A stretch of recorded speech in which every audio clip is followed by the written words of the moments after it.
Welcome na usab sa atong pamalandong sa pulong. Ang Sabado ba tinuod nga Sabat o dili na kay nausab ang kalendaryo. Ang uban na sayop nga nagtuo nga ang semana giusab sa dihang ang Gregorian calendar gisagop sa dapit sa Julian nga kalendaryo.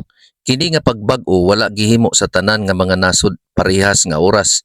Apan sa matag higayon nga kini gihimo ang sinimana nga cycle wala maapektuhan. Pananglitan niadtong 1582 sa dihang gireporma ni Gregory XIII ang kalendaryo, ang Huwebes Oktubre 4 gisundan sa Biyernes Oktubre 15. Gikuha ang mga pitsa apan ang mga adlaw sa semana nagpabilin sa samang pagkasunod-sunod.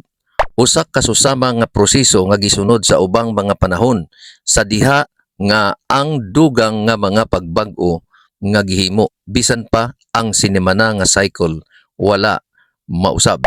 Makasiguro kita nga ang ikapito nga adlaw nga gisaulog ni Hesus ingon nga igpapaulay mao lang gihapon ang ikapito nga adlaw nga gitawag nato karon nga Sabado. Og karon nahibalo ka na.